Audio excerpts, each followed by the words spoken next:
Okay, good morning, and thank you, Kristen McKinney from DESE, the science coordinator, for being here with us today. I'm going to go ahead and get ready to turn it over to you so you can give us some science updates. Perfect. Thank you, Shauna.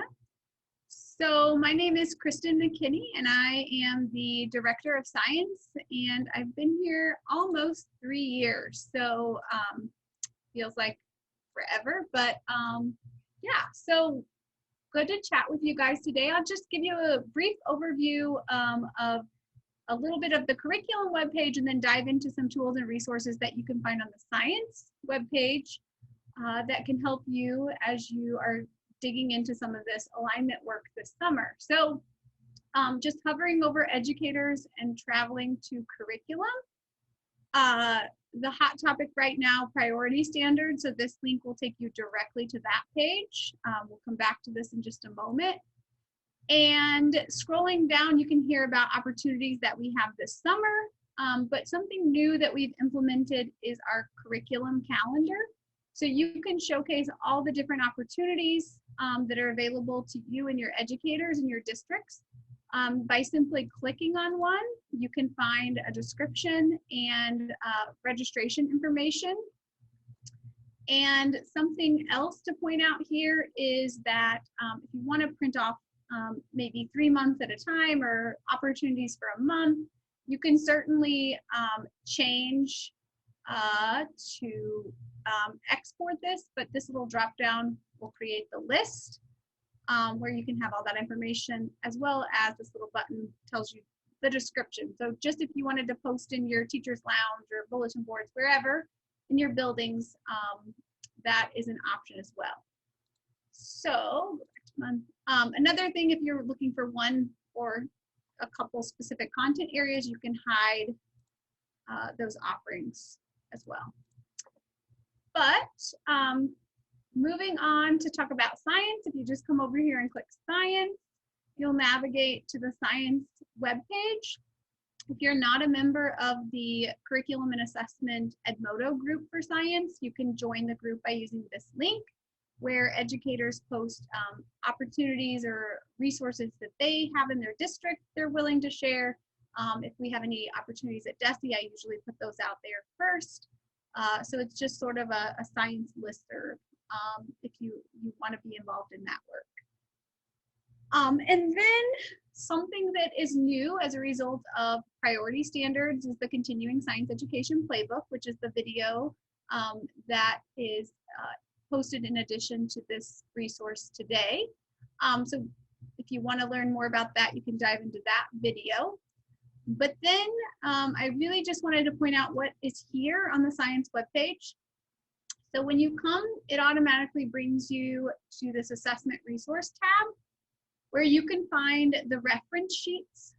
So in science, we won't ask the kids to recall any sort of formulas on the end of course or grade level assessments.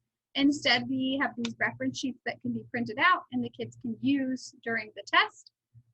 But I will add that we have moved to where we include whatever formula the kids need in the item stem itself. So they shouldn't have to go back and reference that sheet. But getting kids used to using those formulas, you could print these off and use these in your classroom. So there is a physical science reference sheet there, as well as if you're looking for what types of items may be on the grade level or the end of course assessment, we've got PDFs here where you can view those different item types and showcase what those items may look like. So if you're practicing with some students and getting them familiar with what they may see, so just giving you an example, here's just different examples of multiple choice. Here's what it would look like on the screen for your students, constructed response, and so you can navigate through these different item types. There's one of these for grade level and for end of course. As well, our blueprints, these have not changed. These are the blueprints that were adopted when the assessment was beginning to be developed in 2017. So these are the same. And then we also have some released sample assessment tasks, one in each of the assessed grade levels, required grade levels or courses. And so A task is a sort of think like ACT style. So it's a passage of some sort with some graphics or models and charts, graphs, and then several questions that follow. And so there's an example in grade 5, 8, and biology with scoring guides, rubrics for the constructive response. But then we've also added sample student responses and our scoring notes when we were scoring those student responses, so that you can use that as sort of maybe with some teacher training, professional development, seeing how the items are scored. And then the practice forms are also here. These are the same practice forms. There are 2 practice forms in grades 5 and 8. There is what you see here on the screen as a PDF, which is the released practice form. And then within your platform, you'll notice that there's a secure practice form. So be careful. You may notice that those 2 are different if you have students registered for that. In end of course, we only have 1 practice form available. It is this released one. And so all of the materials, the reference sheet for biology, if you need students to use that code on wheel, is there, a periodic table, as well as those scoring rubrics. And then down here at the bottom are the PLDs. For science, you'll see that we did add K2. This is not to freak anybody out. There is not going to be a K2 assessment. We just had educators looking for what that would look like in the K2 span. And I would note that grade 5 covers 3rd through 5th grade. Grade 8 covers 6th through 8th grade. Biology covers those standards that are on the biology assessment, so all life science and the additional 5 earth science standards. And then physical science and earth science PLDs are also there. And you'll see earth and space science is included, but it is not assessed. There's not an assessment coming for that, just rounding out the whole PLD product here. So if we scroll back up, you can check the implementation tab. And this is really at the heart of curriculum directors, helping you to see what implementation of 3-dimensional science standards would look like over time. And so there's a toolkit overview that happens to be some professional development opportunities for teachers to use at their own pace. And so they can identify where they may be in the implementation phase. And so there's a whole suite of resources hyperlinked where they can come and figure out and learn more about implementation. So depending on which outcome they're wanting to get, here's a list of resources, and this is sort of a PD on your plan type of model. So these are anywhere from 5 to 20-minute activities that can be done on a plan period or in a short time frame. So there's a sheet for each of the stages, each of the 4 stages with resources. And if you're looking for a high-level overview of what implementation would look like, here's just an example of an implementation plan talking about each of those phases that the teacher's professional development was aimed at. But it breaks it apart into what your alignment of materials, how you would phase in the alignment, what professional development would look like across those phases, how you would know your teachers are meeting those professional learning outcomes that are targeted during those professional development sessions, as well as looking at the curriculum, instruction, resources, and statewide assessment over time. So this is sort of just like a little checklist. And of course, as the preface notes, this is just one way of doing meeting the implementation, but you can adapt it to fit your local needs as well.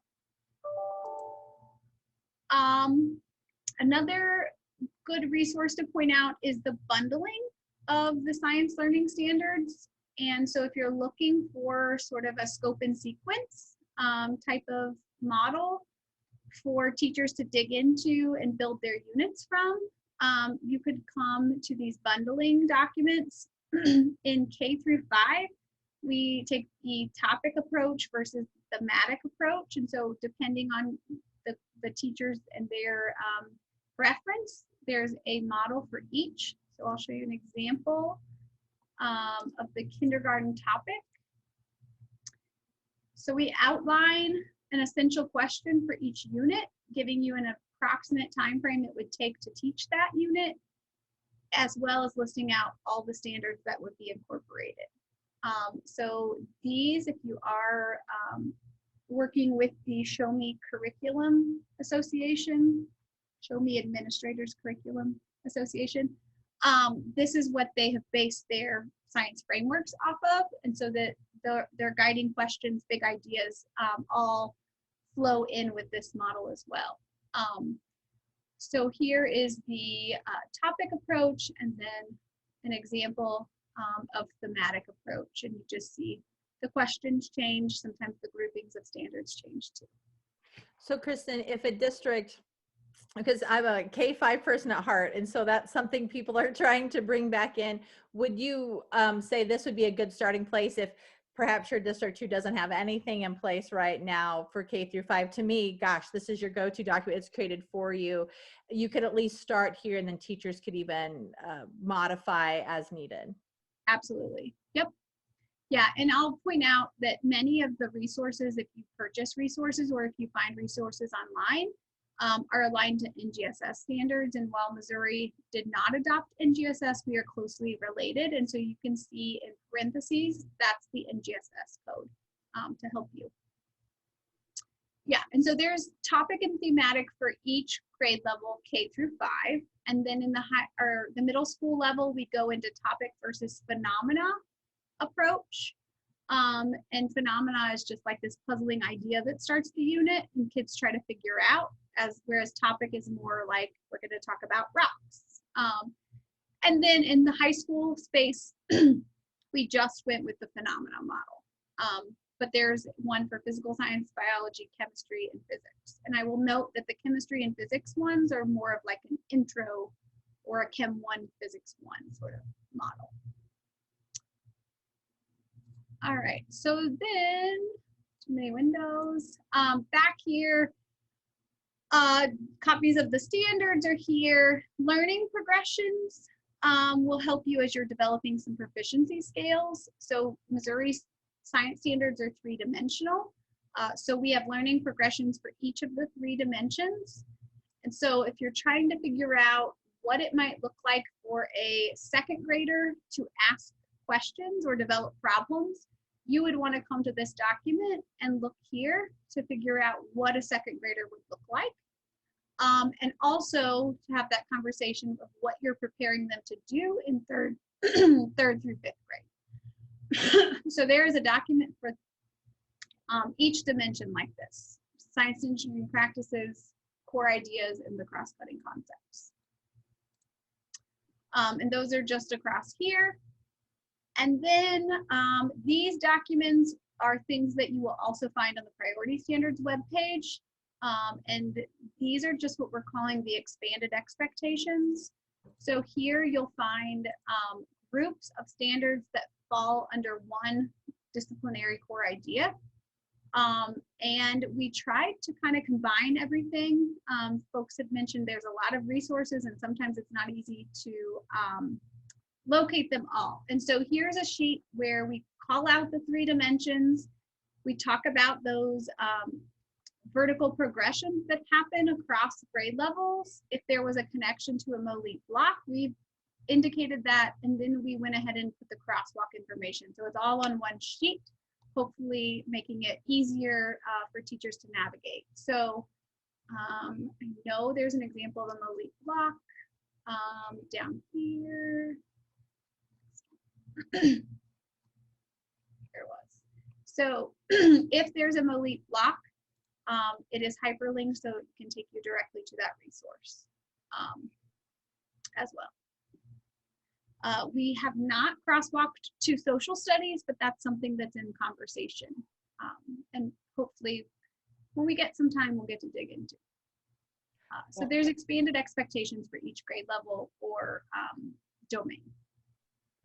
These resources are amazing. So you have anywhere from where you've accumulated all of those things, and then you have the grade level item types with examples. So I mean, you've got so many things for people to build grade assessments. You're showing them how to do the mathematical thinking with the practices, with phenomena. So all of these, I mean, are so helpful. A lot of times districts could just take these and modify. Really impressive. Yeah, and we tried, you'll notice that those were, I shouldn't say out loud, but the G word, so you could make copies of and use in your districts and share in your drives and all of that. That's amazing. Yep, and the last couple things I'll just show, the item specs are all located on a tab by themselves. We indicate if we've made an update to them. Professional learning opportunities that teachers can engage in, as well as any programs that might be of interest on the page as well. The last thing I will hop over to is, whoops, a broken link that we need to fix. So the priority standards, back on the curriculum page, take us to this web page where you can click into any of the content areas as well as their supporting materials. So in science, the consensus from stakeholder feedback was that all standards are a priority. So what you'll see on this page is just those expanded expectations we talked about. But you can also navigate to the supporting resources. Sorry, my internet is being slow here. Where again, the continuing science education playbook is, as well as some newly released materials from our CCSSO group, where we were able to dig in with different school districts and classrooms across the US who have tried the approach of using science to bolster their literacy performance. So we use the research of Dr. Nell Duke, Oki Lee, and Tanya Wright and Amelia Gottwals, and dive into actually looking into some of those classrooms and what data came from those classrooms. So there's a brief version as well as a full version if you want to dive in. It's an interesting article, research article. So, and the last thing here, one of the last things is the panel that happened as this resource was released.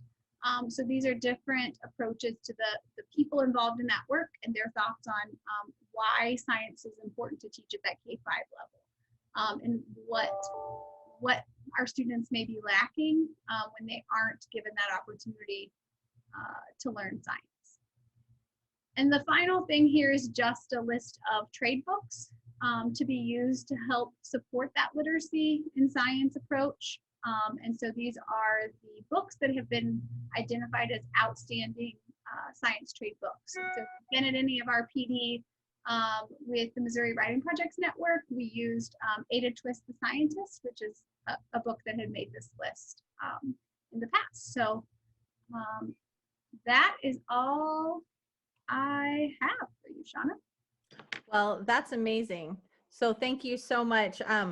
So what I'll do in response to this video too is I'll summarize for everybody some of these links. I'll probably just get you to the home page because Kristen has walked you through the rest. But gosh, it's so overwhelming. I don't think I have any questions that I think people would ask because science is very thorough. You've got lots of things there and then lots of professional learning. And I think one of the biggest takeaways as people start to revamp and look at their assessments, just to go back to some of these guys that you mentioned in here.